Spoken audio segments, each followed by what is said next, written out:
Magandang araw po sa inyong lahat mga kababayan at welcome back dito po sa PNR at ito nga mga karibyo natin latest news. Bumaliktad na, nako. Chis Escudero walang kawala sa matinding pasabog ni Raul Manuel, nako. Yan mga kababayan, patungkol po yan ang ating alamin at bibigyan ng komento ngayong araw na ito. Pero bago pong lahat, kung bago ka pa lang at di pa po napag-subscribe sa ating munting channel, please don't forget to subscribe at palike na rin po ng video ito. Yan, maraming salamat po. At ito na nga, simulan na po natin to. Sawa na ang bayan ko sa magnanakaw na tao.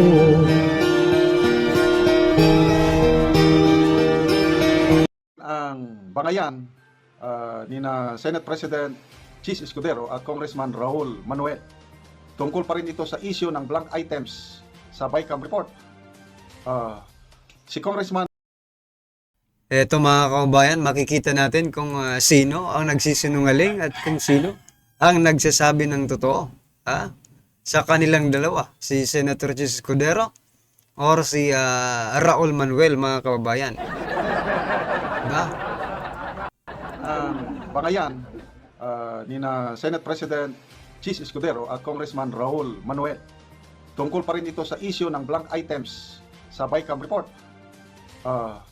Si Congressman Manuel ang unang nagkumpirma doon sa pasabog ni Congressman Ungab na meron ngang blank items sa BICAM report. Nagsalita ang Senate President na walang blank items. At ang dapat na masunod yung General Appropriations Act dahil yun ang batas at hindi yung BICAM report. It does not matter. No. Nako, pumalak si Congressman Manuel. Talagang So yan mga kababayan, hindi daw nagmamatter yung bicameral report na yon or yung mga ano dun sa BICAM. Teka lang. Saan ba nagsimula yung GAA? Di ba doon po sa pinagmitingan ninyo ng BICAM, no? Ng Kongreso at Senado? Tapos sasabihin ngayon ni Senate President Chis Escudero, hindi yun ang di ba? Hindi yan pinagbasihan. Bakit pa kayo nag-meeting ng BICAM na yan? Diba? Kung hindi rin yun ang pagbabasihan ninyo. Diba?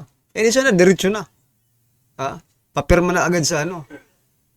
Papirma na agad sa Pangulo para maging GAA na, batas na siya. Diba? Nako, mukhang may nangyayaring misteryo. Ito na ang sinasabi ni President Bongbong Marcos Jr. Na first time in the history of the Philippines. First time nga talaga ito. ni-repeat niya ito sa ABS-CBN News. Sabi, Manuel disputes Escudero's defense on 2025 budget draw. Kaya nakakabilib itong si Congressman Manuel. Minsan, naiinis tayo dito dahil anti-Duterte. But for the first time, ginagawa niya ang tama. Hindi tama yung reasoning ni Senator Escudero na meron daw kapangyarihan ang technical staff ng BICAM technical staff na i-revise kung may mali. Kung gano'n naman pala, yung technical staff na yan, ang pasagutin ninyo. Di ba? Pasagutin ninyo dyan sa mga blank item na yan. Sila naman pala ang may karapatan na magdesisyon dyan. Sino ba yan na technical staff na sinasabi ni Senator Chis Escudero? Kung sila pala, pwede pala nilang revisahin yan, dapat bago nila revisahin yan, magpaliwanag muna sila kung bakit blanco yan. Diba? Nako, ang ganda ng paliwanag ni Congressman Manuel. Ito, basahin natin yung kanyang comments ha. Napapakamot tayo ng ulo sa ganong reasoning ng mga dumidepensa doon sa national budget. Okay? Dahil ang basis din naman ng pinipirmahan ng Pangulo, which is the enroll bill, ay dapat nakabatay yan sa BICAM report. So, Correct. Kung problematic yung BICAM report, ang epekto noon ay hanggang doon sa yung final product, which is the 2025 national budget through. Problemado naman talaga di ba? Kaya nga, kung problemado yung BICAM na report na yan, yung mga blank na yan, tapos pipirmahan ng Pangulo, di ba? Ibig sabihin, alam po ng Pangulo yan, mga kababayan.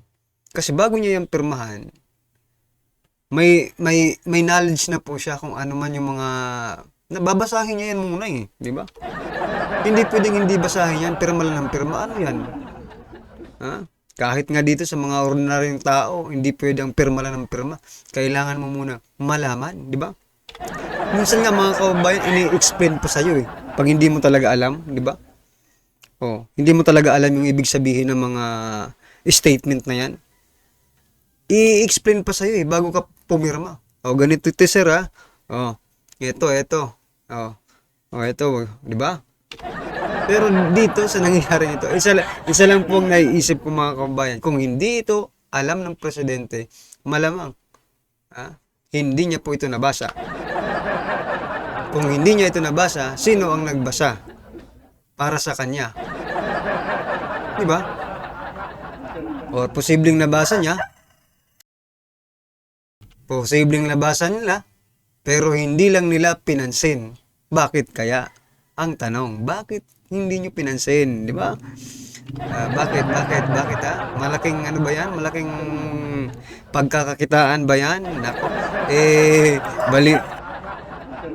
Balita ko pa naman doon sa kanina, no, na may napanood ako. About daw yun sa mga agricultural eh. Di ba? O, alam naman natin pag agricultural mga ano-ano yan, ay nako, mabilis po dyan mga kabayan ha. Mabilis po ang pera. The General Appropriations Act. Napakasimple. Ang unang dokumento, dapat BICAM report, na ito yung may blanco. Eh sinasabi ni Senator Escudero na it does not matter anymore yung BICAM. What matters is yung napirmahan na ng Pangulo. Dito talaga, ginagawa ba talaga ang mga Pilipino? Ginagawa niyo ba talagang ob-ob? Oo, nako naman. Yan po ang pinagbasihan ng GAA. Kaya nga po, it is very possible na yung BICAM report na yan, no? Yung BICAM, bill kasi yan, di ba? Bill. Bill muna bago naging batas, di ba? Maaari talaga na yan na rin talaga yun eh. Yan na rin talaga yung nakapapaloob doon sa GAA na yan. Tapos sabihin niya yun, hindi nagmamatter, it doesn't matter. Uy, huwag naman ganon. Diba? Pumirma kayo doon eh. Kung mayroong discrepancy, ang dapat masunod yung napirma ng Pangulo. Anong klaseng pag-iisip naman nun? Abogado pa naman si Senator Escudero. Mas logical itong paliwanag ni Congressman Manuel na kung depektibo ang basihan, which is the BICAM report na may blanco, depektibo na rin yung finished product. Di ba napakasimple? Correct. Palakpakan natin. Diba? Kasi yun na po talaga ang pagbabasihan nila para maging GAA yan. Tapos, sasabihin po dito, doesn't matter. Naku naman. Huwag naman po ganun, no? May nakikinig pong mga ordinaryong Pilipino sa inyo, Senator Chis Escudero, no? At itong mga ordinaryong Pilipino na ito, sila po, no? Yung nagluklok sa inyo, nagpapasweldo sa inyo, at magbabayad ng mga uutangin ninyo na nilalagay ninyo dyan sa 2025 budget na yan, no? Kaya kailangan talaga mag-explain po kung sino man ang nagblanko dyan at kung sino man ang mag-fill in the blanks. Nako. Simple, ito, dagdag ni Congressman Manuel. Kaya yung process niya mula sa BICAM, binabalik sa House at sa Senate for ratification. Ang purpose noon, para kung anuman yung ginawa ng ilang senador at ilang mga mambabatas, on behalf of the 300 plus members of the House, whatever yung nasa BICAM report, mayroon pa kaming avenue at least magsalita, maghabol. Kung hindi man kami makapag-amend, ay nakapagsabi man lang na ito, mali ito, para alam ng mga constituents natin, alam ng taong bayan, bago makarating sa Pangulo ang bill na kanyang pipirmahan. Kaya hindi dapat diminish ang value ng isang BICAM report. I agree. Kaya talagang sumasaludo ako dito kay Congressman Manuel ngayon. Pag na-finalize na ang BICAM report, ayan, magpirma na yung mga members, isasalang sa plenary, both Congress and Senate. So itong sinasabi ni Congressman Manuel sa plenary yun, magsasalita na sila. Ito mali, ito mali, hindi yan, yan. Eh, minority lang sila. Wala silang magawa. At least nakapagsalita. Yun ang punto. Yun ang proseso. Kaya napaka-importante ang BICAM report. Ang reasoning po ni Senator Escudero is hindi na mahalaga yung BICAM report na yan. Walang blanco yan. Yung pa rin ang stand nila, walang blanco. Ang importante yung napirmahan ng Pangulo. Yun ang mag-stand. Yun ang batas. Ang O sige, sabihin natin ang importante po yung napirmahan ng Pangulo. Pero eto lang dapat doon po sa pinirmahan ng Pangulo, accountable po kayo, no? Kayo mga pumirma dyan, whatever happens, no? Accountable po kayo dyan sa pinirmahan ninyo, no? At kailangan ninyong maging transparent, no? Ipakita ninyo sa taong bayan kung ano ang nilalaman niyan. Baka may mga hidden charges pa yan, 'di ba? Yung ano ba 'yun, yung may commercial niyan 'di ba? No hidden charges. Baka yan, may mga hidden charges pa diyan. 'Di ba? Wala nang problema. Problema kung pirmahan ng Pangulo yung susundin niyo yung napirmahan ng Pangulo. But para sa akin opinion lang.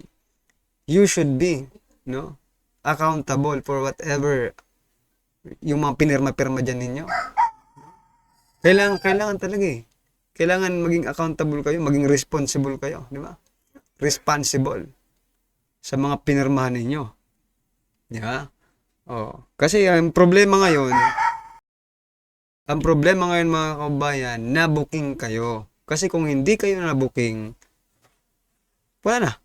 Tapos na yan Sana kung walang nagsalita. Kung walang nagsalita, kung walang nag-react, no? Pasado na yan kasi pirmado na nga di ba? Paano ba yan? Bistalo na kayo. Ngayon, hugas kamay. BICAM report, hindi batas. Ganun po ang reasoning ng ating abogadong Senate President. Kanino kayo mas naniniwala? Sa Senate President or dito sa bagitong kongresista na most of the time anti-Duterte. Pag-usapan natin ngayon ang pinaka-latest survey ng SWS kung saan ang Congress, specifically ang House of Representatives, lumabas ang pagkadismaya ng taong bayan sa ating kongresista. Okay, sa headlines na Expected na po yan. Congress satisfaction reaches lowest, pinakamababa mula nung umupo ang Marcos. Eto hindi ba sila nahihiya dyan sa resulta na yan, mga kababayan? House of Representatives nagpapa-impeach kay Vice President Sara Duterte pero ganito ang satisfaction ratings. Pinakamababa sa lahat. Teka lang, may problema yata dito. Kung sino may pinakamababang satisfaction ratings, mga kababayan, siya pa ang may lakas ng loob na magpa-impeach sa ating Vice President Sara Duterte. May mali yata. Administration. Isa po itong SWS sa pinagkakatiwalaan ko na survey group.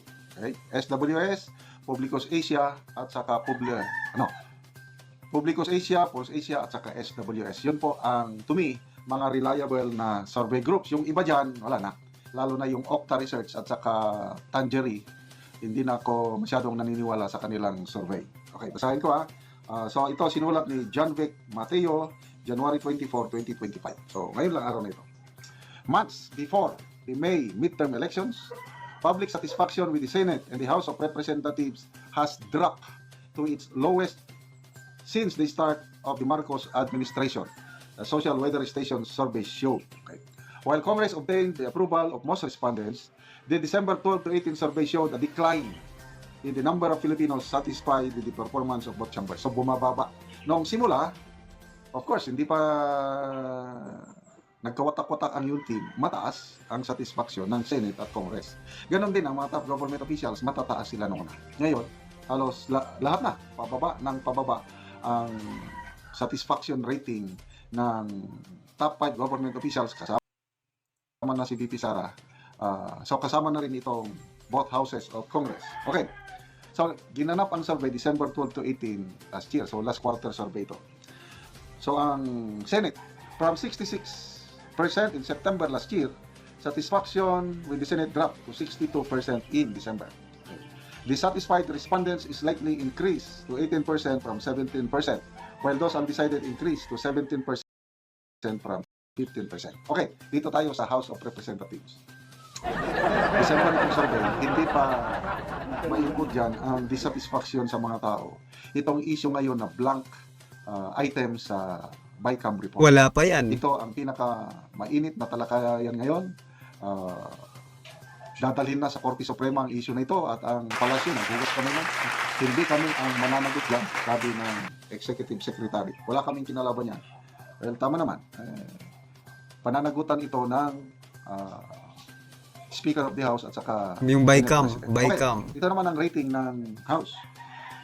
House obtained a satisfaction rating of 54%, down from 60% in the previous survey. So 6% ang binaba.